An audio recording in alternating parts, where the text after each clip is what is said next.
Chapter 1.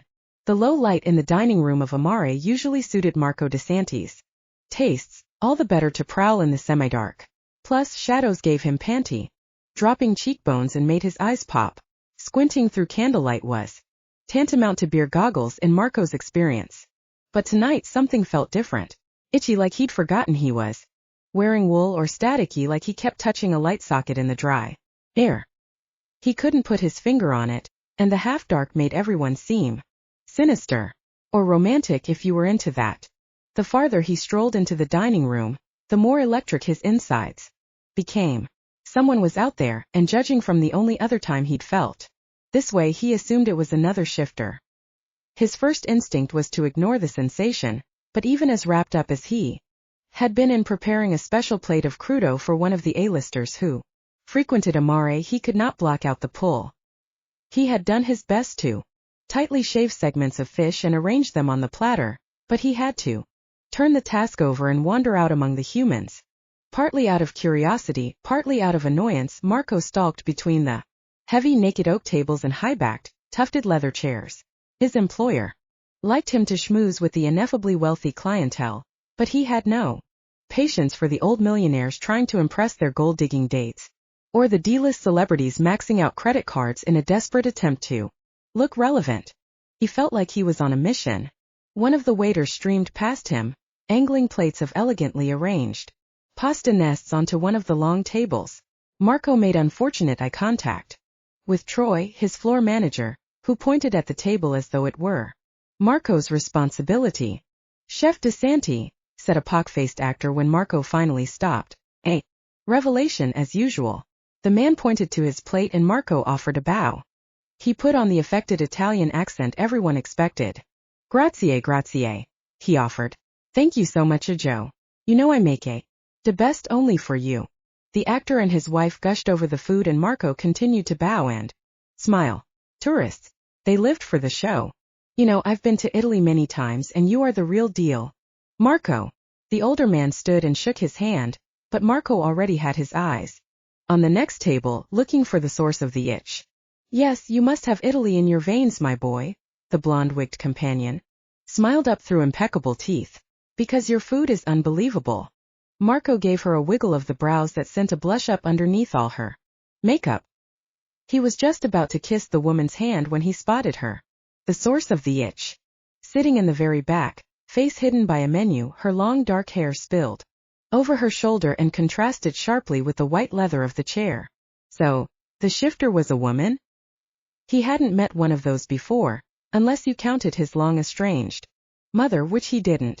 This should be interesting. Marco pressed his lips quickly to the older woman's hand, and begged away. Each table glanced up at him expectantly, as though he might stop and pay his attentions to them next, but he had found his mission. One of the waiters stopped at the shifter's table, and the menu came down. Her eyes settled on him over the top of the chair in front of her and wrecked his insides, setting everything on fire. He'd felt lust before, hell, he made people lust after him for a living, but he'd never felt this before. Marco's jaw fell open just a touch and he let her see his tongue working inside his mouth, letting her imagine all the things he might do to her with that tongue.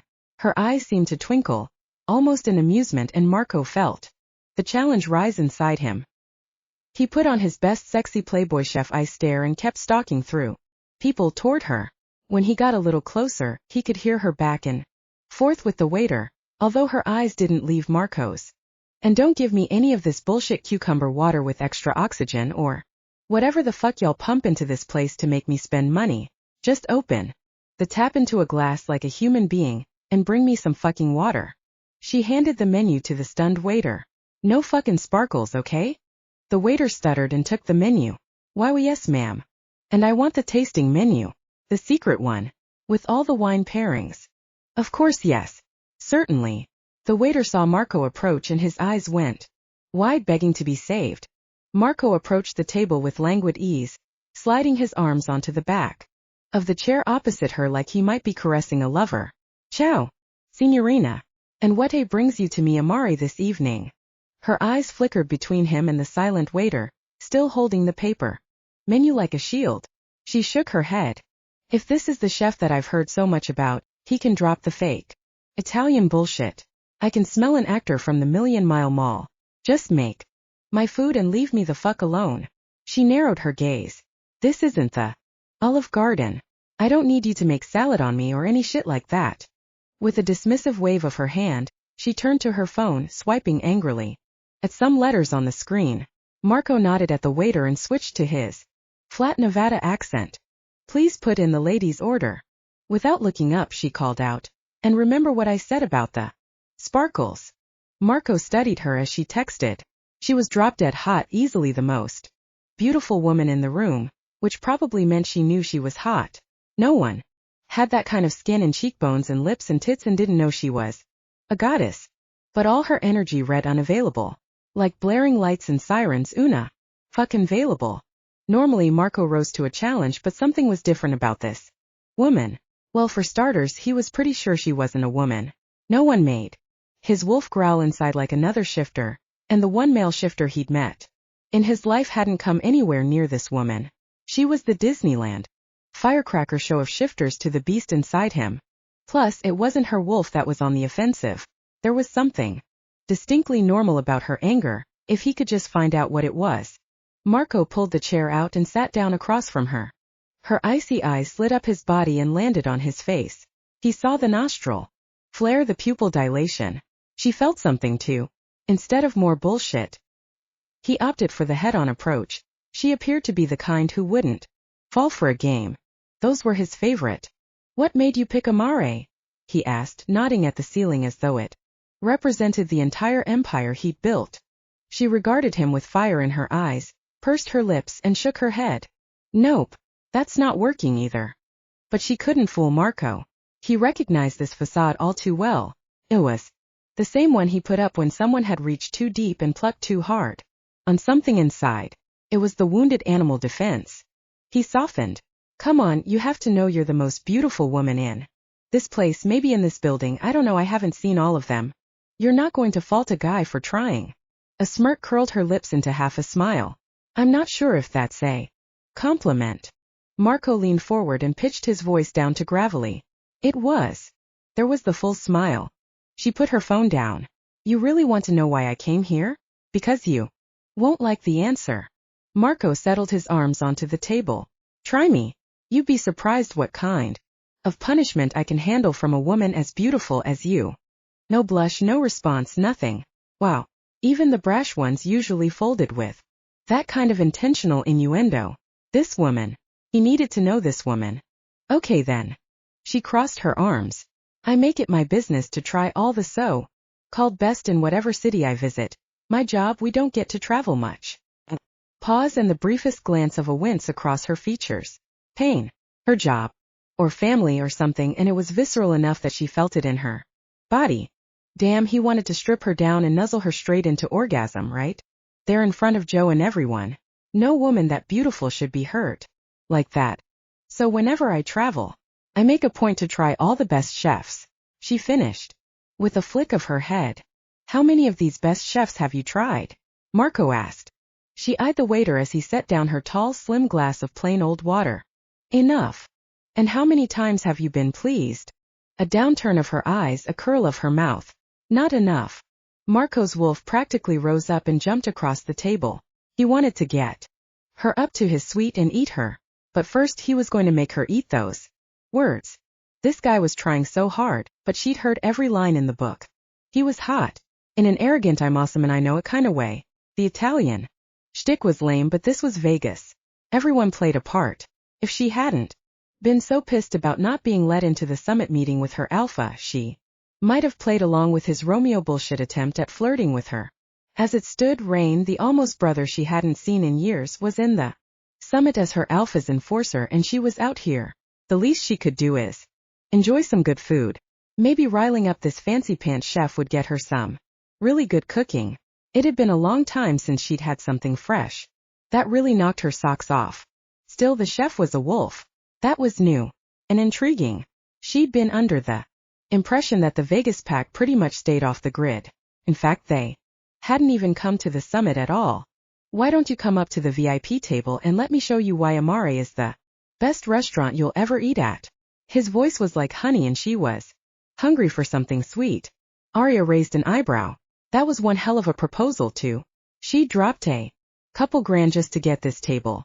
Getting to sit at the VIP table would be a true treat. Even if the food wasn't as good as he claimed, she wasn't about to pass up the invitation. She loved the energy and the passion of a good restaurant kitchen, although her mind was wandering in a dirtier direction as his scent filled her lungs. Chefs were good in bed. She would know, having slept with several. They wanted everything to be perfect and they worked hard to make sure guests were satisfied.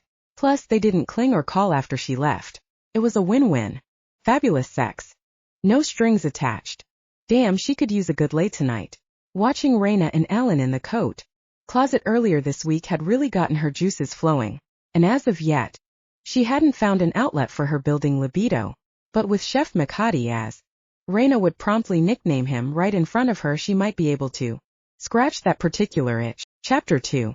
Marco watched her through the corner of his eye while he cracked a quail egg on the counter and split it into his skillet with one hand. Season quickly from above and watch for that perfect curl on the edge. With a few drops of Calabrian chili sauce, he slid the egg onto the pasta nest and flourished the plate over to the darkened, hidden table in the corner of his kitchen. Her eyes rounded just a touch when he placed the carbonara in front of her. Marco slid into the seat across from her while the kitchen noise whirled around them. But this was his favorite moment and he wasn't about to miss it. This is your special pasta. Marco found his mouth watering as she wound her fork into the delicate tendrils of hand-rolled pasta.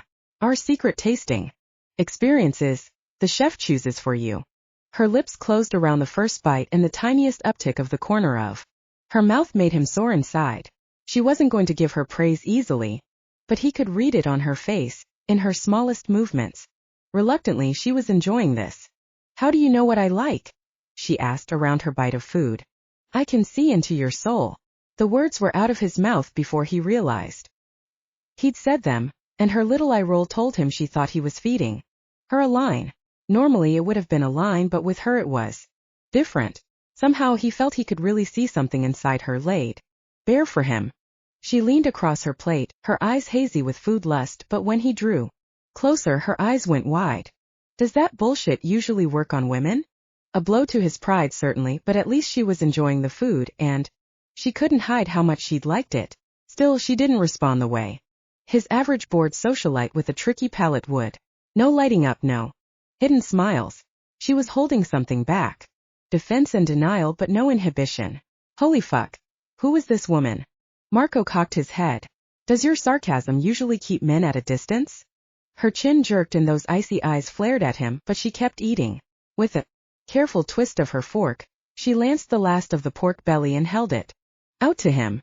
I'm sure that Betty Billionaire just loves to get eye-fucked by the fake Italian Vegas shit show you've got going on here. She pinned his gaze straight and something stabbed at his insides. But I'm not here for the circus, okay? Marco held his mouth closed and chewed on his tongue before he said something he would regret. Head-on wasn't going to work with this one, she was too quick, and side-on hadn't worked either. But the pull, the itch, he could still feel it. He needed to get her upstairs so he could crack her open. He leaned against the back of his chair. Whatever you think of me, do you like the food? She slurped the last little bit of spaghetti noodle. I didn't say I didn't like you. I just see through your sideshow. Marco nodded. I get that. But you don't want the seduction, the experience. The woman laughed, matching his posture against the high back of her chair. Oh honey, I don't need you to seduce me. Marco felt something on his leg and realized that it was her foot when she wrapped it around his calf and gave a little tug. Limber this one. I can see you have no inhibition, but...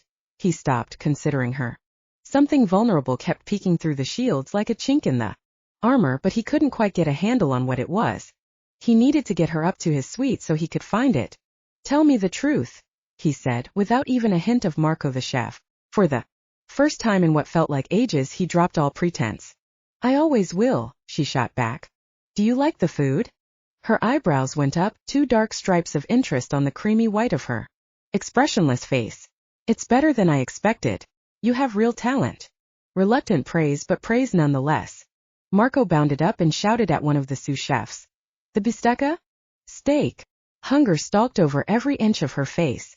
Yes, I thought that, being from New Orleans, you would be bored with fish, so I'm preparing a beautiful bistecca with lemon horseradish sorbet. Her tongue snaked out and moistened her lips, bringing Marco's hunger surging back upon him. That tongue. He wanted to taste it. How do you know I'm from New Orleans? She asked. It was his turn to laugh. You think I haven't put on a little bayou when it suits me? Marco spread out his arms. You ain't seen nothing yet, Cher. His sous chef yelled out. Chef! Marco walked over to the burner where they were working on her steak and chopped off a knob of butter, throwing it into the pan and basting the crusty steak. Get the sorbet from the blast chiller, he said, not taking his eyes off the steak. He needed it to be perfect. When he slipped it onto the steaming pile of port-braised red cabbage and topped it with the dollop of butter-like flavor punch, he finally looked back to the chef's table. He wanted to see the look on her face when she took the first bite. She gave his body a long, slow up and down while he carried the plate to her and set it down. He tipped the uncorked bottle of Barca Velha into the globe of her wineglass and met her eyes as he poured an inch of red. Then, with a glance at her cleavage, another inch. Then another inch. The whisper of a smile tugged at the corner of her mouth and she held out her hand for the glass. She nosed the bouquet and the smile spread. Portugal, she said, taking a tiny sip. Interesting. Marco couldn't help biting his lip just a bit in anticipation. A woman who loved food and knew wine and had no inhibition. He could feel the desire swimming in his blood. She cut into the steak and her grin widened. Perfect. The first bite and, finally, Marco saw the wave of pleasure wash over her face. He knew she had been hungry for meat, but teasing her had been more fun, even building the anticipation to this moment. The electricity that buzzed inside him was better than any drug or any orgasm, and he couldn't quite understand why her pleasure pleased him quite this much. He could practically taste the heady wine himself, almost like her scent amplified all his senses. He found his breath coming quickly as he watched her devour the steak. When she swallowed the last bite, he could feel himself hardening, lengthening. But he needed to hold off his own pleasure. There was something buzzing under the surface of this woman, and he needed to know what it was. He needed to know why everything felt more alive when she was in his kitchen. Marco turned back to his sous chef to call for the dessert course, and his shifter was out of her seat, standing only inches away from him, her eyes almost black with lust. She grabbed his coat and dragged him through the line between his working staff and out the back door into the hallway. Take over, he yelled to the expediter. He didn't know when he would be back, but the perks of being a celebrity chef were numerous. Before he could even secure the swinging door, she had made quick work of unzipping his pants, and she had her cold hand on his dick, her nose in his neck, and him up against the wall the room service workers used to get to the freight elevators. Marco's head swam with the scent of her, the feel of her hands on him. She kissed up his neck and latched onto his lips and moaned. For just a moment, he let her tongue explore his mouth, rich with the taste of red wine and beef, and the spice of horseradish. It was like tasting himself on her tongue. But he could feel the urgency of her hot, dark lust, and he pushed at her shoulders. Her eyes were hazy and she dipped toward him. Not here, he said. She glanced around the hallway. Why not? I have dessert all planned. He held her firmly at arm's length. Besides, I don't even know your name. No names, just fucking. She lunged for him, and her strength had him on his heels for a moment. But dessert is the pinnacle of the meal. If you don't finish with the sweet. He couldn't talk with her tongue down his throat. Marco growled and flipped her around so her breasts were pressed against the cold wall. He slipped against her and put his hands on either side of her body. I know you want to be fucked. That's right, she purred, rubbing against him. Right there. But not here. I don't care if someone catches us, she said. If that's what you're into. He nearly rolled his eyes. So this was what she was playing at. She wanted to be the bad girl, to fuck fast and walk away. If that was really what she needed, Marco would have let her. But something deep down, maybe the wolf that hid there, he wasn't sure, told him exactly what she needed, and it would come much, much later. After dessert. Chapter 5. Arya marched through the lobby of the hotel where the packs convened for the summit. She could sense them, the magic everywhere. It vibrated like a living organism in the air. The hotel was full of wolves from all over the country. No one knew where Elise Blanchard, now mated to Jared Von Brandt, was from. Just that Jared found her in New Orleans and that she was unbonded and without knowledge of her parents or origin. Just like Marco. Gods, it was a fucking epidemic. The alphas were going to flip their switches.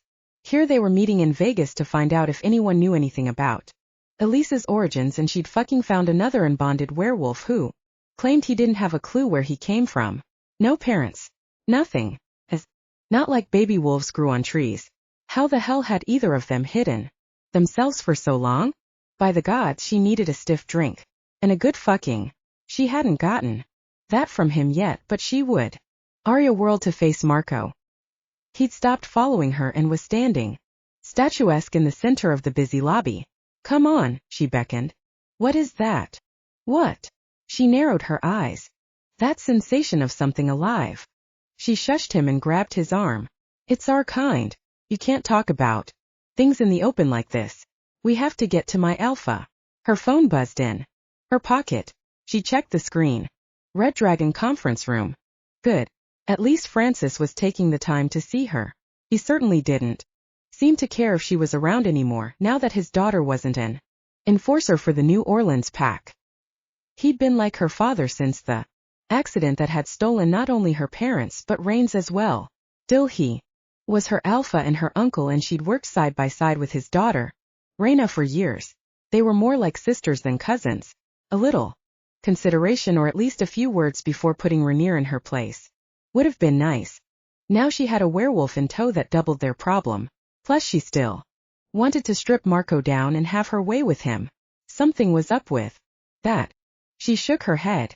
Imagining Marco naked needed to stop. Being distracted would not help her get her position back as head enforcer.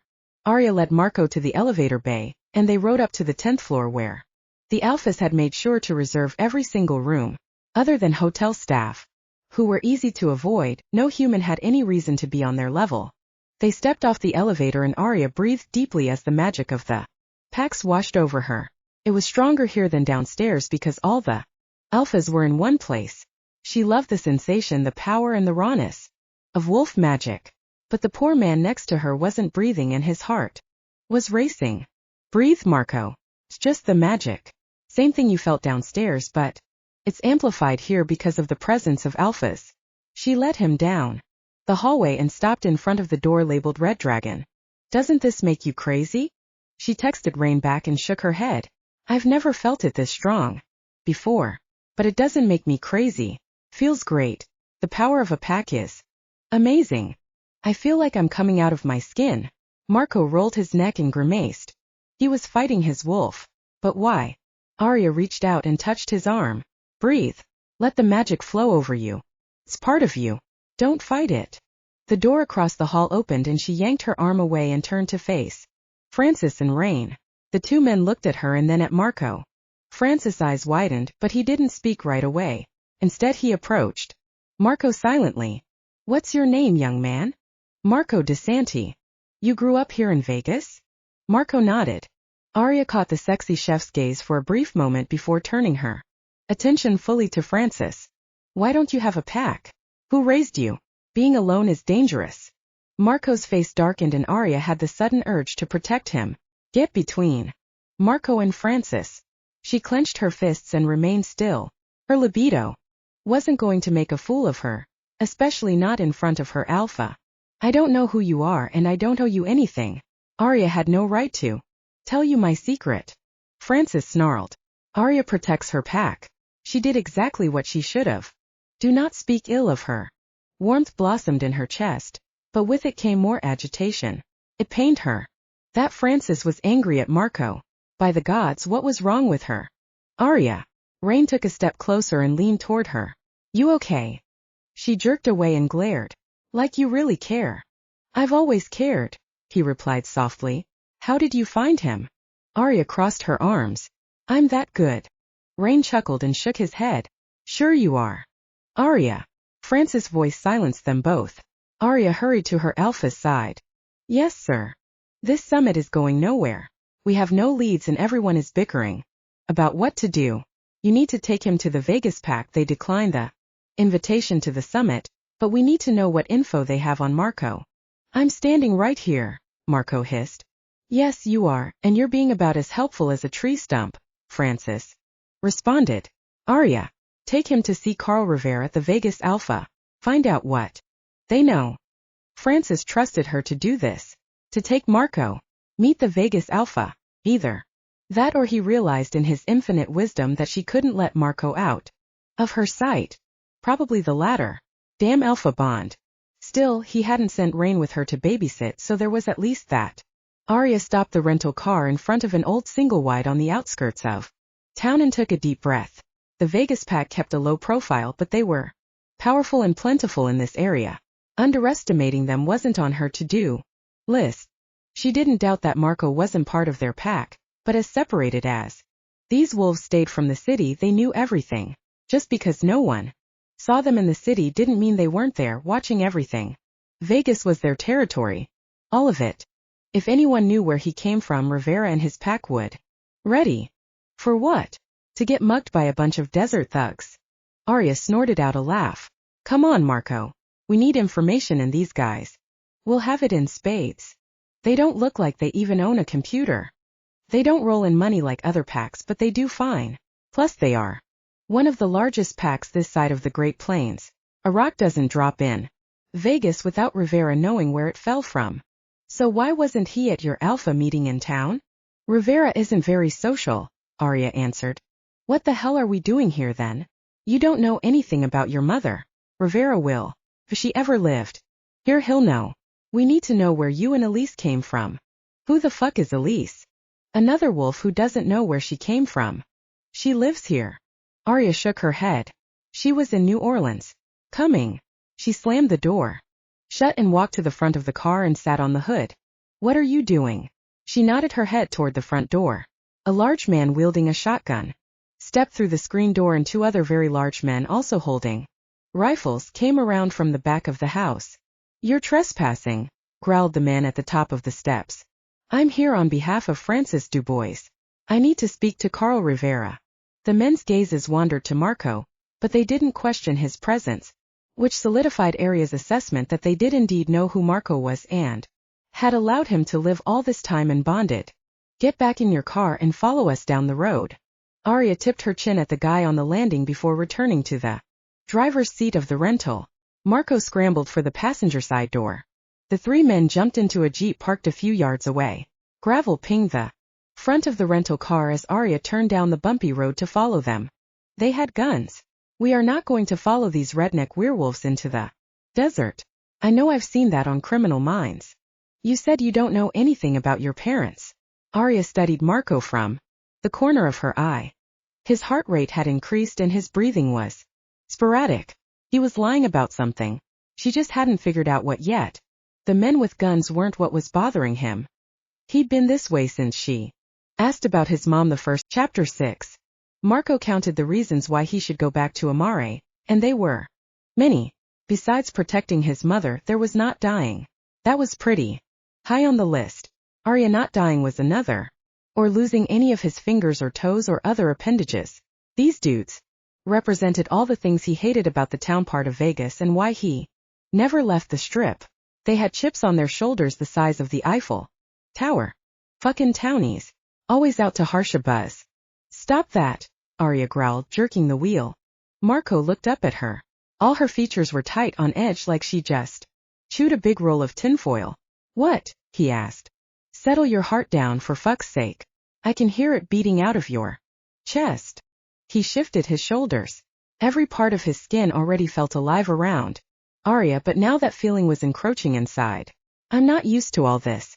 I don't know stuff. Well, get used to it fast.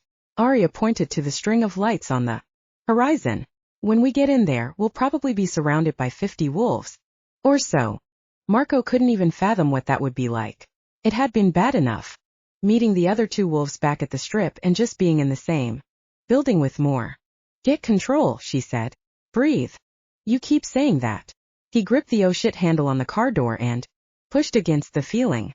He knew this feeling all too well. That's because it works. She put her hand on his stomach, keeping the other on the wheel, and pressed hard. He gulped in air on the uptick. Her touch alone was enough to skid his heart into a careening pace. But he continued to breathe as she pushed at him. If you accept the magic, it's easier, she said. But Marco shook his head. He couldn't accept something that big, that powerful. The lights were so close and he could see the big barn they adorned. You have to slow your heartbeat, Marco. She slipped her hand down to rub across the front of his pants. Do you need me to help you release some tension? Her touch set off firecrackers behind his eyes. He shook his head, emphatic. That won't help. Turnabout's fair play. She squeezed him through the fabric of his jeans and Marco hissed. There. At least if you're not going to let me have any fun, you can breathe and calm down. Nothing you're doing will help me with either of those. That's not what you said back at your sex lair. Arya moved her hand back to the wheel. What happened to release your tension, blah blah blah. This is what I do, blah blah blah. He tightened his grip on the handle as they drove between two large poles, each with armed guards. You're not helping. The tension between her eyes increased. You are freaking out. Have you really not been around other wolves? Marco held his breath and nodded, the energy burning inside him. I really haven't. Shit. She halted the car when the Jeep stopped, turning to face him in the seat. Okay, you have to breathe. He nodded. It feels like. Stop talking. She touched his face. Such a sentimental gesture from her. And surprised him. His breath was loud and she breathed with him. Settle yourself. The anchor of her skin on his and her air with his, it helped. He held his eyes closed and breathed. Just let the magic wash over you. If you fight it, it will wreck you. Marco tried to take in oxygen and think about the energy he was feeling and keep his attention on her fingertips brushing his cheekbones. But the wolf was so close to the surface. I can't. His words were so hoarse he felt like it was the edge of a growl. I'm gonna change. Arya's gasp was audible and he tightened his eyes, certain he was going to change. But he could still feel her skin, and her sigh grounded him. Is that what you're worried about? It's so close. He stuttered his breath. It's right there. Marco, you're not going to shift unless you want to. She stroked his cheek. You're not gonna shift. Just breathe. It's just the magic. But he couldn't speak. In his mind all he could see was the girl from all those years ago. He'd been fucking her. He'd felt this, his skin coming apart, and he'd run out of her house, screamed into the night and shifted. If he'd been one moment longer. If he'd waited until he came inside her. Marco opened his eyes to Arya's icy blue gaze blinking at him. He washed the memories away and kept breathing. One of the big guys came around the car and Marco grabbed Arya's hand, pulling it onto the console between them. I'll be fine, he said. They're coming. Her eyes continued to blink, as though it took her some time to process the information. He wasn't sure how the change stuff worked or the pack stuff or bonds or any of it. Had she seen the memory? Fuck, he hoped she hadn't seen that memory. The way things had been different with Arya. He wasn't certain of any of it. For all he knew, she could see his thoughts as they happened. Sure had felt on that table in his room, like he had been able to see hers, knowing what she wanted deep down, knowing how much she was holding back. He'd always been good at reading body language and facial cues, emotions even, but it was different with Arya. More intense. Fuck. Even in these stolen moments he felt like she could take anything from him. Everything. See him. Know him. He couldn't have that. The door opened and a dry, earthy smoke smell enveloped him. One of the big dudes stood next to the door as Marco and Arya got out on opposite sides. They exchanged a look over the top. They were basically surrounded. 6 large men with guns walked them through the open doors of the barn where the smoke smell appeared to have originated. The entire interior was foggy with the stuff, and Marco's head swam with whatever he was inhaling. He grabbed for Arya's hand, all instinct. She didn't hang on, but she didn't let go either. At the far end of the barn a group of men sat, encased in the smoke, watching. Women danced to thumping music. The big guns escorted Marco and Arya all the way to the edge of the group. A beautiful long-haired, dark-skinned woman whirled in the center of the circle, and when she saw the escorts approach, she stopped dancing and spread her arms. The thrumming music stopped immediately. Everyone turned to the man, who reclined on a couple of hay bales, his legs wide. The central dancer came to sit beside him, and he laid an arm around her waist. "Who is this?" the woman asked. One of the guns approached her and whispered between her and the reclining man. She laughed and clapped her hands. Their escorts peeled away and the woman gestured at Marco. "You come here." Marco exchanged a look with Arya and she released his hand. He walked to the center of the circle where the dancer had been. "No, you're woman too."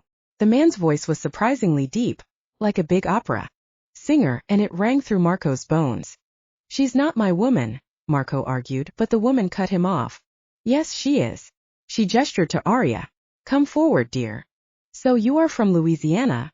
the man asked. "I am," Arya said. "He's not." The two of them conferred and the man sank his hand into her hair. She smiled and spoke something in Spanish across the room. The whole group laughed and it seemed like the smoke thickened. "Then who are you, my boy?" The woman's words were long, lazy, like they rolled out of her. "He's an unbonded wolf," Arya said. The laughter immediately ceased and the man sat forward, his hands suddenly free and his face bright. He nodded at his companion and she stood, clapping her hands and running around the circle. She had cleared all the people from the immediate area in a matter of a minute. Marco was almost dizzy with the shifting magics. He didn't notice the man walking toward them until he was so close Marco could feel his energy. How did Arya handle this at all times without coming apart? It was disorienting. "Are you the chef from that rooftop restaurant on the strip?" the man asked. His eyes were dark and they locked on to Marco with quick precision. With the Italian name. Marco almost couldn't breathe, but Arya took his hand. "He is. My alpha sent me to you when we realized he was unbonded." The man looked Marco up and down. "That is good." He walked around Marco and Arya, and the woman who had been his companion came back into the now empty circle of hay bales and wooden cartons. "My name is Carl Rivera. This is my pack." Marco extended his hand, but Carl did not shake it.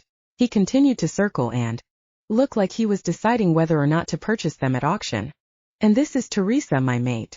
Carl sniffed the air and extended his hand to Teresa. She danced toward him and slid into his side. "So, Miss Louisiana, you have mated an unbonded wolf." "I haven't mated him." Arya's reply was quick and insistent. "But I can smell him on you." Teresa leaned into Arya from behind her. "And he guards you." She gestured to Marco. "He held my hand." Arya's shoulders dropped just a hint. "I can protect myself. As a bonded wolf, you should know better than anyone," Teresa said silkily. "Guarding your mate isn't about capacity. We can all protect ourselves." She slid her hand up Carl's arm. "He guards you because he does not want to lose you." Arya scoffed. "We're not mated." A shiver coursed through Marco's blood as Teresa and Carl flashed a glance between them. "But you are," Teresa said. "You just don't know it yet." Carl shook his head. "So this is not why you came here?" "No," Arya said. "Francis sent me to ask you what you know about him." When she pointed at him, Marco's veins chilled. He wanted to redirect their attention. The mating conversation had caught him off guard, but the story of his origins would be even worse than trying to pinpoint his feelings for Arya. "They have some problem with me not having an alpha." Marco waved at Arya. Carl nodded. "Yes, they would have a problem with you and with your mother." Arya's eyebrows rounded sharply. "You know his mother?" "I do." A pain spread across Marco's chest. "You can't know about my mother." He caught himself trying to recover his wits. Carl took Teresa by the waist. "It was my wife who first met her, and she told us about you, but as long as you kept to your life and didn't harm anyone, we didn't interfere." Teresa made a gesture, taking her hand under her chin and flicking it out into the air. "Yes, these packs who think they run the world. They say you cannot be unbonded. We say you are being safe, so you should be free." Arya made an argumentative noise. "How could you just let them run free, unbonded, without telling anyone?" "They told us," Carl said. "This is our territory." "But you knew we were meeting about an unbonded wolf from New Orleans. Why wouldn't you tell us?" Arya's voice trailed off when Teresa sucked in a breath. "He told you," she snapped. "This is our territory. We run it how we choose." Arya bit her lip and nodded. "I'm not trying to be disrespectful, but unbonded wolves can be a problem." There were circumstances in this case. Carl met Marco's eyes and a touch of sadness flickered there. She chose to live her life as a human. She married a human. She had human children. She knows the rules about shifting. Arya apparently had some trouble digesting this, but Marco couldn't help the creeping fear. They were skirting dangerously around, discussing his mother's location. He couldn't allow that. You knew about me? Marco asked, trying to draw Teresa's attention away from Arya. Once everyone was looking at him, Marco drew out his chest. Why didn't you ever try to contact me? Your mother asked us not to. Carl shrugged.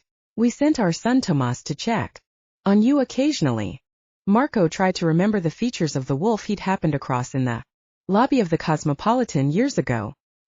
He couldn't be certain if the wolf had been like Carl and Teresa, but it explained why every once in a while in one casino or another, or at some party, Marco would feel someone watching him. Teresa leaned into Marco. Your mother said you knew the way of the wolf, that you would never leave our territory, and that you would always be under our protection if there was a problem. Carl pinned him with a hard gaze. And there's never been a problem. I am careful, Marco offered, but Arya jumped in front of him. So you know who his mother is and where we can find her? Carl nodded, pulling Teresa around him like a pair of dancers. He curled his body around hers and they walked back to their seats. It is no matter of ours, just like your summit. Here among our pack we know where to put our noses. Arya straightened her back. Well, we've never seen an unbonded wolf before. And now to find two. We just like to ask her some questions. Marco held up his hand, about to protest. If he asked Arya not to go see his mother, she would get suspicious and likely insist on going to find her.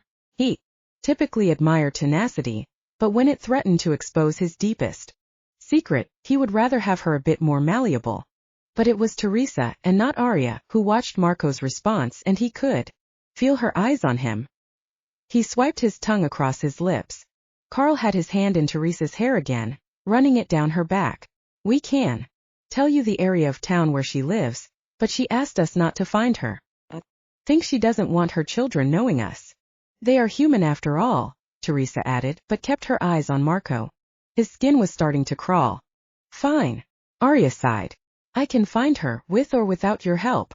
I will find her, Marco offered, trying to breathe to keep his heartbeat normalized. If you tell me where she is, I will find her. Marco waited for Carl and Teresa to finish their deep, longing look into each other's eyes. He only hoped that he could get to his mother first and get her away from the other wolves' prying eyes and questions. The one promise he'd made her had been that he would never again visit her, but she would rather have him knocking at her door than Arya. Chapter 7. Teresa came forward with a cell phone and opened a mapping app. I met her and her children at this market here on the corner, so she's probably in one of the surrounding neighborhoods. Arya studied the cross streets, locking them into her memory. Thank you. The alpha female nodded. Tread carefully. We will be respectful, but we need to know why she isn't bonded and didn't bond her son to your pack. Just be careful. There is much pain where you plan to dig. Arya bowed her head, nodded to the alpha male, and tugged Marco out of the barn. He had a mother in town. Why would she be here and not in contact with Marco? What the fuck was going on? She slammed the door on the rental car and waited. He sat next to her and she glared. You knew she was here. No answer. But his heart rate doubled. Damn it. Why did you lie? I haven't spoken to her since I was 17. Her mouth opened and air fled her lungs. She's not my mother anymore. His eyes glistened with pain and he turned away to stare out the windshield at the men watching them from the barn entrance. The music had started again and the pulse of the beat amped her already hungry libido. He smelled like sex, and the comment Carl made about her being Marco's woman totally caught her off guard. It shouldn't have, but she'd been so focused on her anger about Reyna finding her mate and Francis giving the head enforcer position to Rain instead of her. Then Marco happened. Then the orgasm with Marco happened. Hell, she just wanted sex. She just wanted to forget about life for a few fucking minutes, and the man had stripped her soul until she'd wept. She never cried. He'd fucking made her cry and she was pissed. Now she was pissed that he'd lied. It would make her look even more incompetent in front of Francis. On top of everything else, what she wanted more than anything at this very moment, To strip naked and fuck Marco's brains out. If this is what Raina had been feeling every time Alan came round, gods no wonder her best friend had chosen him over her. Just the notion of being away from Marco, out of his presence, made her stomach clench.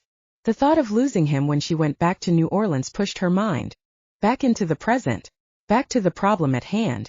She had a job to do. She would worry about her growing link to Marco later. Right now they had to find his mother and convince her to speak to the alphas. Something unbearably terrible happened to Marco's mother. No wolf, no mother would banish her 17-year-old son to a life of loneliness without a damn good reason. I'm sorry, she said, finally breaking the uncomfortable silence. I'm fine. Sure you are. Arya put the car in reverse and backed around until she could pull onto the road again. She drove until the compound was out of sight. A few minutes later they passed the old single-wide that acted as a sentry, and then it was empty highway on the way back into town. The tension in the car was thicker than the chocolate sauce he'd drizzled all over her body. Even after washing, the scent still clung to her. Heady, rich. She was drunk on him and unsatisfied. About halfway back to Vegas proper, Arya pulled off the road and turned the car off. What's wrong? Marco's voice was drawn and tight. Before we do anything else, we need to relax. She unzipped and toed off her boots before unzipping her pants. Arya flashed him a smile in his eyes.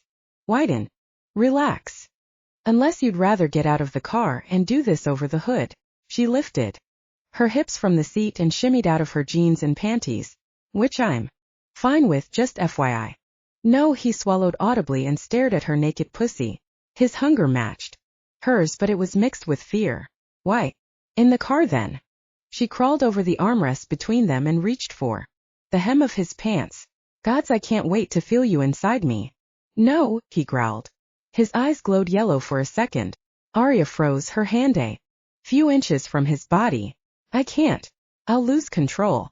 His magic pulsed around her, sporadic and definitely out of control. Trust me, Arya whispered. You asked for my trust. Now I'm asking for yours. She moved over the armrest, but before she could slide across his lap, he'd opened the car door and jumped out. The sudden movement threw her off and she landed sideways in the seat with a grunt. Damn it, Marco. What the hell? I don't have sex. She gazed up at him through the open car door, dumbfounded. You what? I don't. I'll shift. Oh shit. Did that? She didn't finish the sentence. Almost. No wonder the man was acting like a cat being threatened with a bath. Arya righted herself in the car and crawled back to her side. They both needed this, but if he was dealing with baggage like that, she was going to have to take this much more slowly. She slipped into her clothes, depressed that once again she'd have to soldier on, unfulfilled and needy. Get in the car, Marco. He sat down and she tugged her boots on. I think I should go look for my mother alone. Oh hell no, Arya growled. And let you lead us on a merry chase through the city? We are doing this together, or I'm going to call for Rain to join us. Your choice. She zipped up her boots and started the car. And don't think I've given up on having sex with you either. It's like Carl said, we are connected. We are supposed to be together. Marco found himself wishing he'd taken Arya up on her sex request. Even just head, something to distract them from the search they were about to undertake. He knew the search would have to be unproductive. He couldn't let Arya find his mother, and if he led her on a wild enough goose chase, maybe she would let Mary alone and pretend she never found any more unbonded wolves. They reached an empty street corner where Arya decided to park. She ground her hands into the steering wheel. I don't feel anything. She glanced up at him. Do you feel anything? Not here. Let's keep driving. This is the place Teresa said she met your mother. Arya moved from the car with hunched shoulders. It was after 2 a.m. and the streets were dark, except for low lighting from high street lamps and the residual glow of the strip off to the south. Marco hadn't been this far from home in years. He followed Arya out into the night, reluctant to commit. Staying near the car, he watched her do a short circle of the street corner. I think it would be best for us to stay together, she said. You should be able to sense her as we get closer. Fine. Marco reached out, tentative, his eyes closed. He wasn't sure how to do this thing, but he imagined sending his wolf out in front of him, looking for companion energy. He turned in a circle. When there was a hint of something, he kept turning, and opened his eyes when he was facing away from. He wasn't certain it was his mother, but if it was, they needed to be going in the opposite direction. That way, he said, raising an arm. Great. Arya grabbed his hand and whipped around in the opposite direction. We'll go this way. What? Marco sputtered as she dragged him toward his mother's energy. I told you it's the other direction. I assumed you lied. She had an iron grip on his hand and he couldn't pry himself away. The binding sensation around his lungs intensified. Why would you? Oh, come on. I can tell you don't want to find her. She yanked him along. Down a dark sidewalk where there were 2 streetlights out. The street seemed lopsided and no houses were lit, other than a random porch light. They were trespassing. He kept following, feeling the light, energetic sensation grow with each step. The presence of his mother closing in. It's not that I don't want to find her. Marco stopped his progress and Arya kept going. Their hands slipped out of contact and she turned around. Well, you're not helping. Hands on her hips, she narrowed her eyes. I told you I'll go get Rain if you don't help me. Marco matched her stance with an angry sigh. You're too worked up about this. My mom won't be able to help you. Arya shook her head in a quick angry jerk. You, who admittedly knows nothing about packs, are going to tell me, the pack enforcer, what will and won't help when it comes to pack politics. My mom has never had a pack, and neither have I. We can't help you. That's bullshit. Everyone has a pack. If I tell you what I know, will you leave her alone? He tried not to be overwhelmed by the tightness inside. He had promised his mother. Promised her. And Arya wasn't the type to let things go. Arya looked at the sky. That depends on what you tell me. Fine. His heartbeat quickened as he took himself back to that day his new life started. I shifted for the first time and I hid in the desert for days. After, my mother found me holed up in some cave somewhere, and she told me I had a wolf trapped inside me, bound by the moon. Trapped inside you?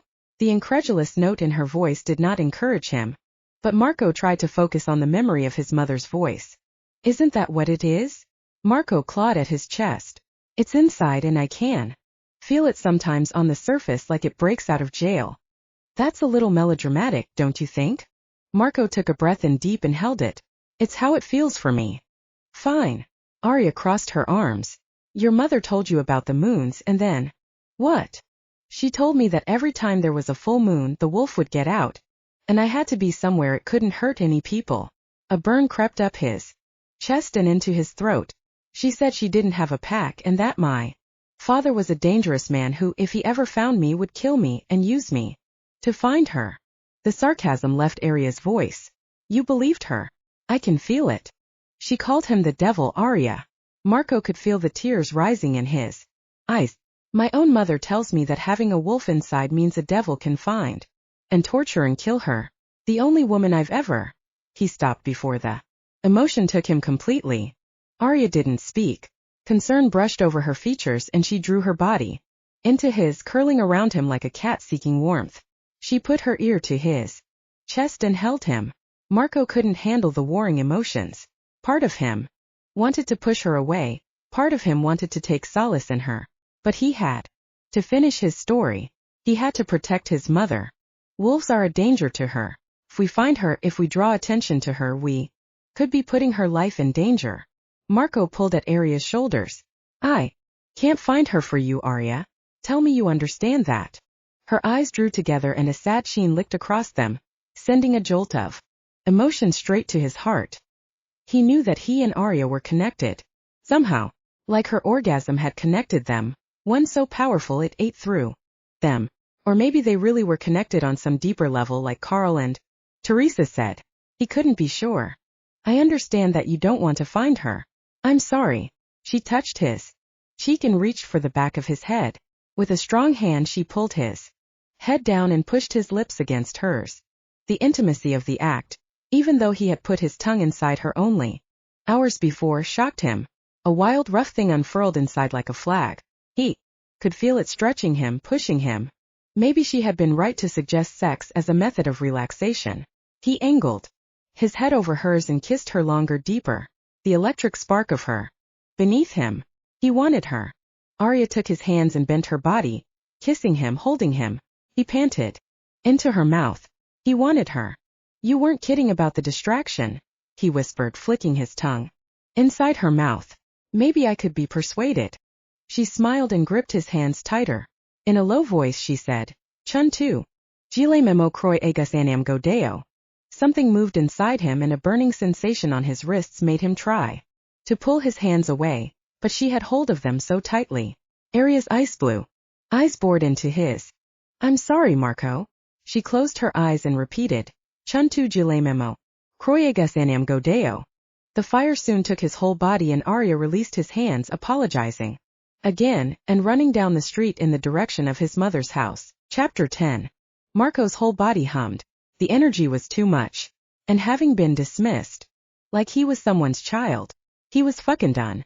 No one was going to control him like this. He shook off Arya's hand and stalked out of the room, leaving the strangers to their bullshit meeting. He didn't need to hear any more. His chest was going to explode and he wanted to punch something hard. There had always been something wrong with the story his mother had fed him about his father, and to know the man was not only responsible for his mother's torture but other women, other wolves. Marco burst through the doors and kept walking, high-paced and angry. Footsteps fell behind him and the hallway was nearly empty, save for a couple far down coming toward them. Marco didn't want to have it out with Arya in the hallway, but if she tried to feed him some line about pack bullshit, he was going to leave all this behind and go somewhere no one could find him. Marco. Arya's voice echoed through the hall. It was practically dawn, or it should be, but she didn't seem to care if she woke people. The couple down the hall didn't seem fazed either. In fact, they seemed to pick up their pace. Arya's hand was on Marco's shoulder before he could make it to them. I need some space, Arya. No, you don't.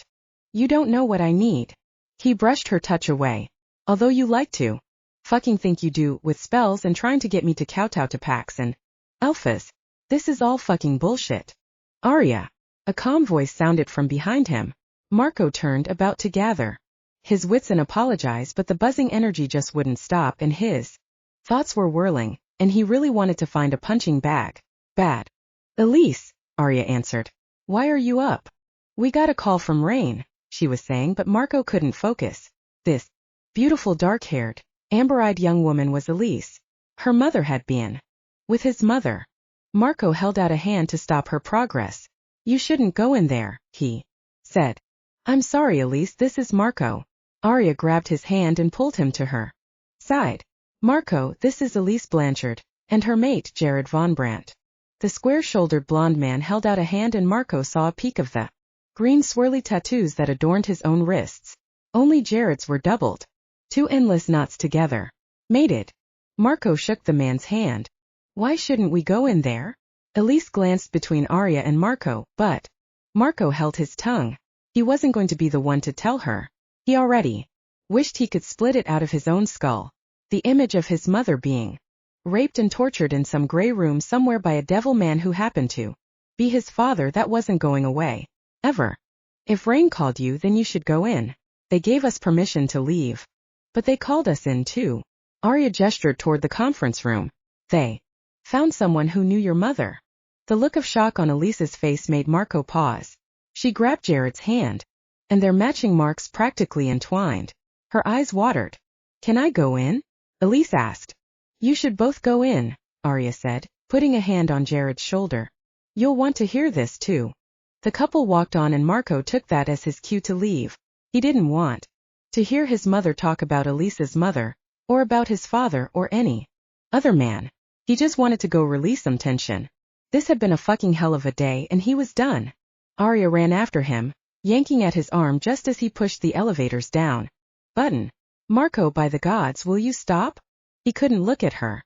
She was going to play on his sympathy and his connection to her was too strong for him to resist. Maybe the connection would lessen as they got farther away from each other. But did he want to be far away from Arya? Fuck. He didn't know anymore. Look at me, she said. With a reluctant sidelong glance, he acquiesced. I'm looking. I can feel your tension. The unrest. Just trust me when I say I need you to. Come with me. He sighed. Part of him just didn't have the desire to fight it anymore, and wanted to open to her. But if he did, he just couldn't afford it. I'm not going anywhere with this trust me bullshit. He turned his body to fully face her. Because you know what? I don't fucking trust you. You've lied to me, forced me to do the one thing I swore I would never do, and then tricked me into this spell thing that I still don't understand. All for what? His chest rose and fell in quick succession as he hovered over her. A crease of tension glanced across her forehead, and she shook her head. Well, forgive me if I've never met an unbonded wolf before. Fuck, really? You are like the only one in existence. Every other man I have ever met would have bent over backward to bond with his mate when he found her, and you're acting like I bamboozled you or something. She held up her wrists. It was inevitable, Marco. You don't get that, but it was. Once fate chooses, that's. My pack has learned the hard way. You don't run away from your mate. The elevator dinged and Marco turned to find the doors opening in front of his face. He made awkward eye contact with a lone drunk guy who gazed at him with bleary eyes and made a mock salute. Going up, the guy slurred. Aria grabbed Marco's hand. Nope. Marco tried to shake her off, but she had such an iron grip on him he couldn't pry her off. The guy from the elevator gave a drunk snort and muttered something about how bad she wanted it, and Marco's mind went blank. Was that what she wanted to show him? Was she going to lock him in the room and make him have sex with her? Fuck. Marco's nostrils flared and he growled. Aria. Something in his tone made her stop and turn. Her eyes were on fire and he couldn't tell if she was angry or turned on, but he needed to put a stop to this. I'm not going to have sex with you. She rolled her eyes. That's the last thing on my mind right now. She turned back to her room and grabbed him by the elbow. Well, not the last thing. The last thing on my mind is the score of the Saints game. But I'm not trying to pin you down and fuck you much as I think you need it. He couldn't help raising an eyebrow at her. I need you to tell me what is going on. I've had enough surprises for one night. Aria handed him the hotel key card and looked back and forth up and down the hall. You are afraid. I can feel it. I promise you I'm not going to have sex with you unless you beg, and I mean beg for it. A shiver ran through Marco's entire body at the heat of her words. He turned the key card over in his hands and considered her. Okay, say I believe you. He held the card out in front of him. The pressure back and forth from her toes to the floor told him that her impatience was going to win out. Either he was going to go with her or he wasn't. Did he trust her? No. But if nothing else, he needed her. Fuck. He never needed anyone. He did not need Aria. The hotel key made a clicking noise when it hit home in the lock. Marco held the door open for Aria and she snorted as she walked past him. Don't act so high and mighty, mister. You took me up to your hotel room already. I'm just returning the favor. He dropped the key in his pocket and Aria rounded on him as soon as the door closed. She slid her arms around him and he heard her slip the deadbolt into place. Her lips were only inches from his and she stood there, breathing and staring into his eyes. I thought this wasn't about sex. He laughed and was tempted to brush his lips across hers, but he waited for her move. It's not. She pulled off her shirt and walked toward the center of the room. Okay, it's starting to feel like this is about sex. Aria just kept walking. She dropped the shirt, peeled off her boots and then her pants until she stood on the other side of the large room, pink and naked. And beautiful. I'm not seeing the not about sex part. Even as he said the words he could feel his blood starting to heat. His arms, his extremities, his chest, his heart. He was going to burst into flames. Aria put her hands on her hips. I need to show you that shifting isn't something to be afraid of. Her voice was low and sweet, almost melodic. This wasn't the same Aria who had climbed on top of him in the car and couldn't wait to get naked. Only it was. And she was fucking beautiful. Shifting. He couldn't stop staring at the hard as granite points of her breasts. You mean becoming a wolf? His heartbeat galloped to a breakneck speed. Before he could turn around, Aria melted into a sleek silver wolf. The air crackled with magic and the great beast padded up onto the bed and laid down on it for a moment. Her eyes stayed on him, almost like a predator, and Marco couldn't move. A taut hand felt like it was closing around his throat as he felt his wolf pushing at his skin, but Marco held his ground. In another flash, the creamy skin of the woman reappeared, stark against the dark green of the hotel bedspread. She turned over and slipped across the bed. When she was standing beside it, she fell to all fours and became the wolf. Again. Marco found that he'd stopped breathing, until the wet lick of the wolf's tongue caressed his fingers and the beast's head nudged its way under his hand. He still couldn't move, but the pressure of Arya's wolf against his leg was somehow comforting and calming, in a way he'd never known it could be. Before he could speak, she changed back into herself and stood in front of him, her eyes again on fire. She slipped her hand to his cheek and he flinched. "See," she whispered. "Shifting is nothing to be afraid of. We can do it at a moment's notice if we need to." She met his eyes and held them, a deep heat cascading between them. "When you told me that you were afraid to shift," her eyebrows knit together. "You need to know that your wolf is nothing to be afraid of." Marco closed his eyes and shook his head. "You don't understand. I can't. I've never."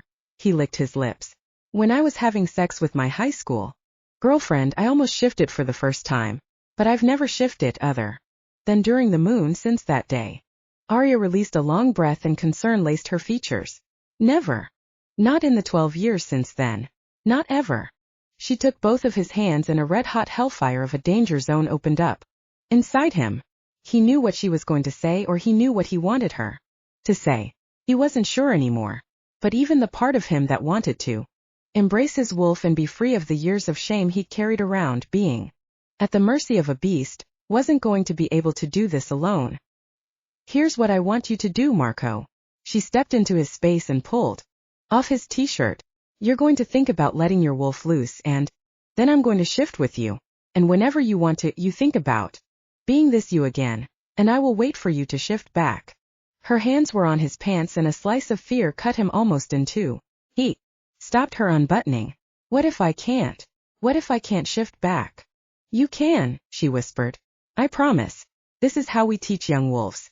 Your wolf will feel safer with me around, and then when you feel like it, you try to shift back, and you keep trying until you can do it." He let go of her hands and she kept working on his pants. Before he knew it, she had them off and his boxers, and he was naked in front of her. This was his chance. At least if something went wrong, Arya could defend herself and he wasn't going to get loose and kill people. Marco nodded. "Okay. I'm going to put my life in your hands, Arya LeBlanc." Her icy eyes calmed his racing heartbeat. "I promise. You can do this." Without any more hesitation, Marco closed his eyes and thought of the wolf. Chapter 13. She and Marco slipped quietly into the conference room and walked to the far wall where Rain and a couple of other enforcers stood listening. "What's going on?" Arya asked, slipping into an opening between the corner wall and Rain. Rain shook his head. "His mother is recounting what she remembers for the full summit. She was stolen when she was just a kid, before puberty." The female standing on the other side of Rain whispered, a trace of a Boston accent filtering through the Kavanaugh enforcer. "And there were others." Arya's eyebrows rose, grabbing the girl's young mate sense. A wolf before puberty was embonded to their pack alpha, and a familial bond unlike the infinite alpha or mate bond could only reach about a mile. Mary began speaking again and Marco tensed. His heart rate quickened. The details his mother was sharing were enough to make even the most steeled enforcer feel ill. Arya was no exception. She thanked the gods this monster hadn't stolen girls from their pack. "One of the women slipped us a key one night and told us to run. She gave us the name of a church and a priest who would help us. We were so terrified, but anything was better than staying. Anything. Even death." "You told us that you and Lupe were both pregnant by this same man?" Another alpha spoke. His voice cracked, emotions bleeding into the room. Anger, pain, fear. "Yes, and Gabriella. All three of us were. But there were others who weren't pregnant, at least they weren't aware of a pregnancy yet. 7 of us ran together." Mary took a deep breath. "Because we were pregnant, the priest helped us get into America. He helped all the others leave the continent." "And all 7 of you were wolves," the Kavanaugh alpha said. Mary nodded. "Yes. The 7 of us and our mothers belonged exclusively to him. But there were so many we left behind." She blinked and wiped her eyes again. "We had to hide, to never go back to a pack. He has eyes everywhere." Air rushed from Arya's lungs. "All pregnant by the same man." That meant Elise and Marco were half-siblings, and that there could be more out there. A lot more. That's why you were so afraid of Teresa when she met you in the market. The Vegas Alpha statement hung in the air for a moment before Mary confirmed it. With a quick nod. We couldn't trust wolves. Wolves kidnapped us. The room fell silent. The tension was palpable and Arya fidgeted uncomfortably. Next to Marco and Rain, the Kavanaugh Alpha stood from his seat at the table. The Alphas have met through the night to determine the best course of action, given this new information. We've called you here to announce our plans. He turned to Elise, who stood along the far wall with her mate. Elise, Blanchard and Marco DiSanti, you are the first wolves we've encountered that do not belong to a pack. What this man did to your mothers is unconscionable. And against everything being a wolf signifies, you have my word and the word of every other alpha in this room. Justice will be served. Arya's stomach clenched. The Kavanaugh Alpha looked straight at her. New Orleans has put a claim on Marco, and he will be bonded to the Du Bois pack upon returning to their territory. His sister Elise has already bonded to the pack family in somewhere Texas. For Mary, the Vegas Alpha stood and waved down the Boston Alpha, quieting his declaration. Kavanaugh always played the part of the king, given that his pack was the oldest and richest in America, but he wasn't a king. Moonbound wolves recognized no king. It was good Francis had spoken to them before the meeting, instead of Marco getting blindsided with it. Mary has agreed to bond to our pack so we can protect her if the need arises, but she will be allowed to remain autonomous with her human family with pack interaction only on full moons, Rivera said before dropping back into his seat. Very well, Kavanaugh said. The Alphas have discussed these matters in light of Mary's information. A plan has been formulated. Marco's mother backed away from the table, taking Teresa's offered hand. The big man with a Boston accent kept talking about some plan to go to Guadalajara and started naming families. Each one stood until there were 10. In order to determine the extent of the mistreatment of wolves and the breeding of unbonded wolves, we must discover the identity of this man and put a stop to his activities if they continue. The man continued to speak, but Marco found himself drawn away from Arya's side. His mother walked with Teresa out the side door of the conference room and he noticed Elise follow her, also leaving her mate. Marco did the same. Mary, Elise called once they were in the hall. Marco closed the door behind him and froze in place as his mother turned to face Elise. Please, tell me what you know of my mother. Tears melted his mother's face and she gripped Teresa's hand for support. I don't know anything other than what I said in that room, she said. I'm sorry that I can't tell you more. You don't know how she got to New Orleans? Or anything about the church where I was found? Mary shook her head. I came here after we escaped, and it was important that none of us saw each other. I wish I could help you. Elise looked around the hallway with deflated eyes, and they locked onto Marco. She seemed to need something from him, although he wasn't sure what it was. He could no longer tell one wolf's energy from another, unless Arya was near. He would have to work on understanding the different bonds. But he reached for Elise's hand. You have a family now, he said. Her own eyes teared and she swallowed hard. Jared keeps telling me that. Just wish I could have known my mother. She took his hand, squeezing it. You're so lucky you grew up with your mother. Marco tipped his head and tried to smile at her, but he wasn't there yet. Elise was probably a great person, and perhaps after getting to know her better, he wouldn't want to plant her 6 feet under for saying that. Or maybe that was just what siblings always felt about each other. He wouldn't know. Marco grew up without a mother too. Mary's gaze gleamed as she looked at him. In many ways. But instead of the vehement anger that he expected, Marco grimaced almost on her behalf. Could I have a moment alone with her?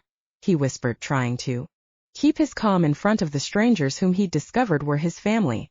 Teresa took Elise in much the same way she'd taken Mary, and they were soon out of sight. Marco rubbed his hand across his face. You could have told me, he said. But now I think I get why you didn't. Mary reached for him. It will never stop hurting, Marco. He glanced at her hand and held himself back for a long moment, listening to his mother talk about her ordeals, and what life had been like for her before they came to Nevada. He wished he'd known these things when he was learning about his wolf. He wished he'd had someone like Carl to guide him and someone like Teresa to mother him. But he hadn't. He'd had Mary. He finally reached for her hand, relief etched across her face like a waking sunset.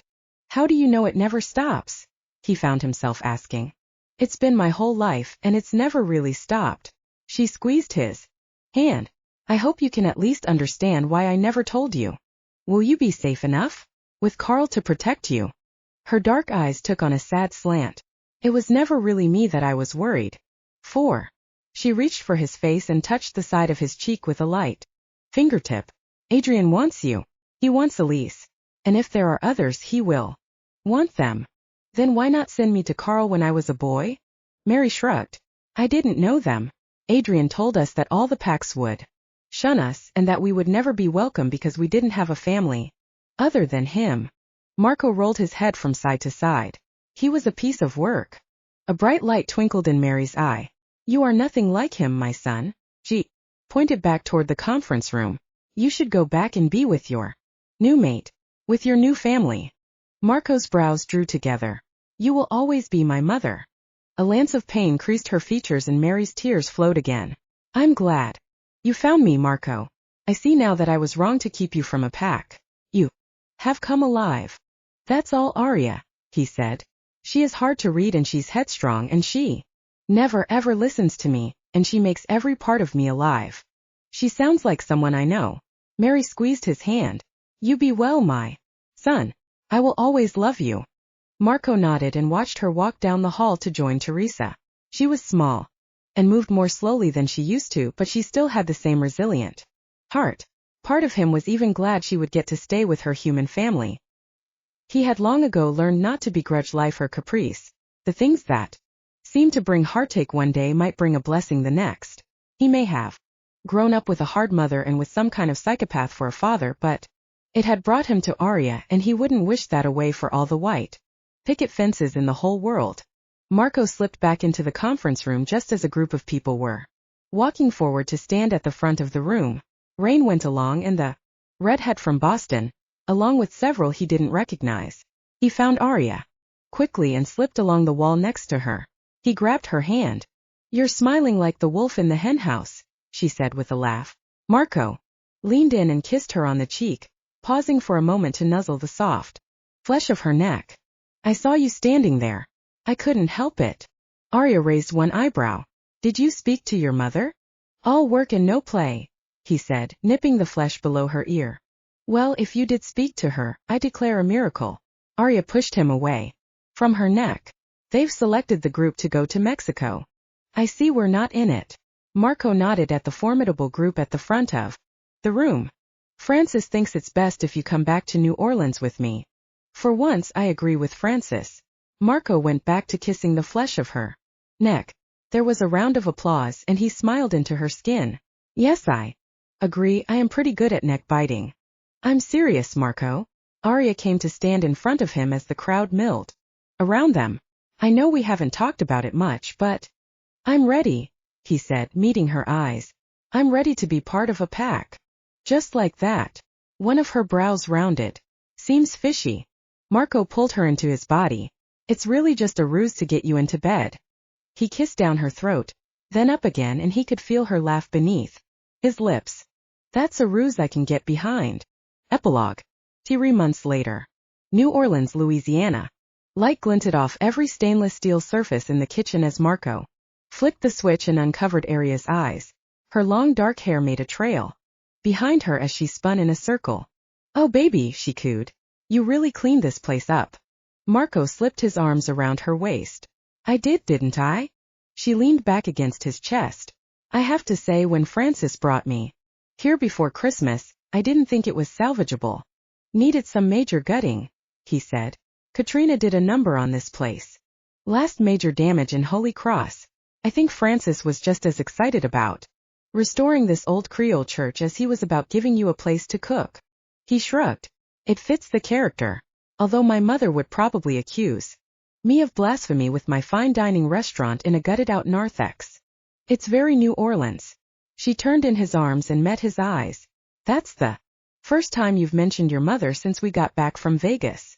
Marco was about to wiggle out of her grip, but he could tell by the narrowing of her eyes she meant to make him answer the hidden question.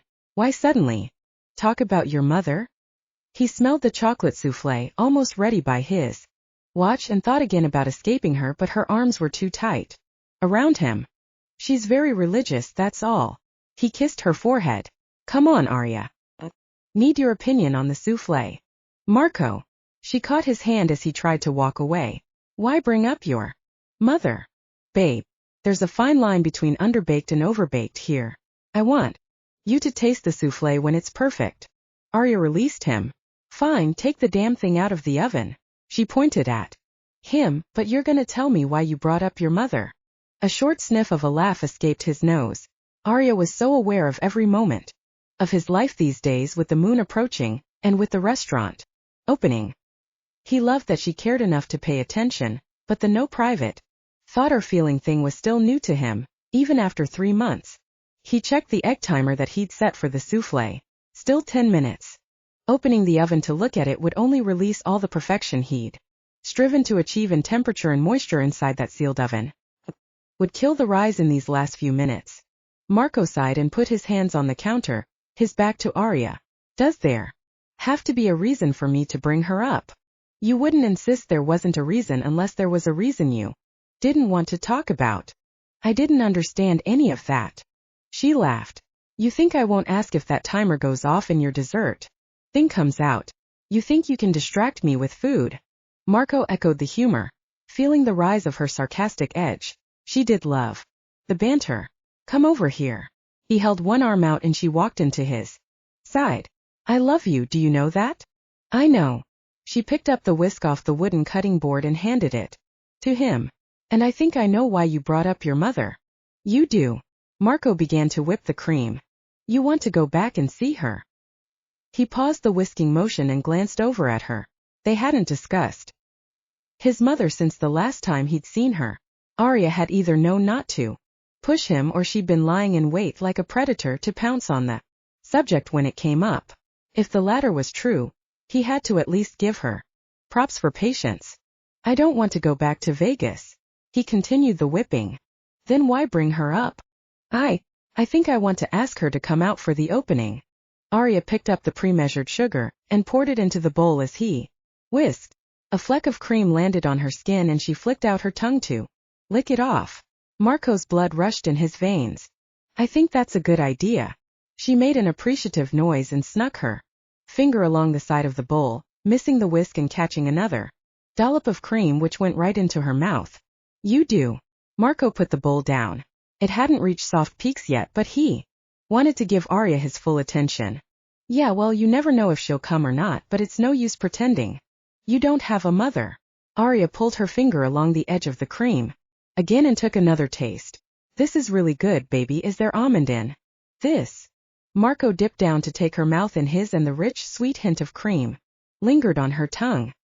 He slipped his tongue across hers and mingled his passion with his emotion. He loved this woman so much. I love that you get me.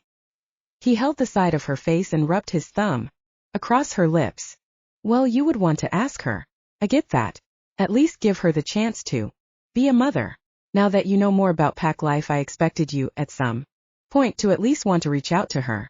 It's kind of the expansion of life. Marco was just about to kiss her again when the egg timer's tiny bing sounded through the empty kitchen. He looked for the towel so he could pull out the magic dessert he'd been perfecting. Can you finish whipping that cream for me? Behind him, the scrape of the whisk on the silver bowl sounded out, and the kitchen felt like it was finally in use. He'd just given his first order as the executive chef in his new restaurant, and he was about to serve the most decadent, beautiful dessert to the most luscious, gorgeous woman he'd ever met. Besides, I figure if Mom says no, maybe she'll invite us to come for a holiday some year or something.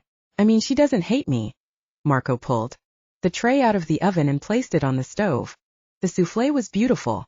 It had risen perfectly in a superbly round shape, and even had a delectable crack he could pour some cream into just to complete the taste experience for Arya. She doesn't hate you. Arya had stopped whipping and Marco wiped off the last bit of bubbled over souffle from the edge of the porcelain dish. Plus I figure, it'll give her a chance to see what my life is like here. Now that we're talking and now that I'm part of a pack, maybe I'll be less of a threat to her, and maybe she'll want to introduce me to her children. Yes, baby, I'm sure she will. Marco spooned a serving of the souffle onto one of the round, clear glass plates and dusted it with sugar. This is so perfect, babe. I want you to have the first. But when he turned around, he found Arya had stripped down to her black panties and painted her breasts adorably with whipped cream. She sucked the end of one finger into her mouth and Marco almost dropped the plate. He recovered just enough to hand it to her, but instead of taking it, she dipped her finger into the souffle and then took a little swipe at the whipped cream on one breast before plunging the whole thing into her mouth. She moaned, "Oh, Marco, this is heaven." Marco set the plate down and lowered his head to one of her breasts. The whipped cream was a sweet, cold juxtaposition to the raging heat of her skin, and he began to get hard in the middle of his kitchen. "I figured," she said, taking another swipe at the other breast, "that we should christen this place in more ways than one." Arya hopped up onto the steel countertop.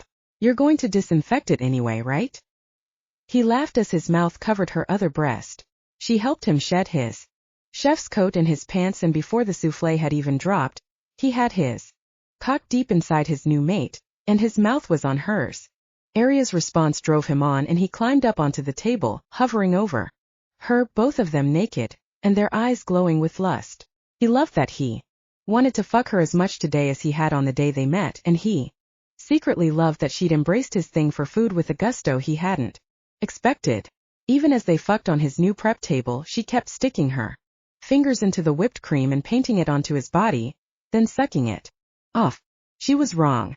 The souffle wasn't heaven. This was. We hope you loved the Werewolf Bodyguard. Thank you for spending time in the moonbound world.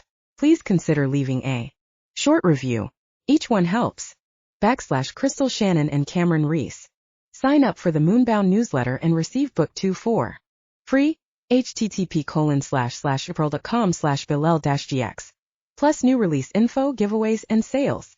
Join our Facebook group, the Moonbound Pack Fan Group, to be part of paperback and swag giveaways, or to collect our Who's Your Alpha trading cards. Turn the page to read the first chapter of the Moonbound series, Book 3, The Werewolf Ranger.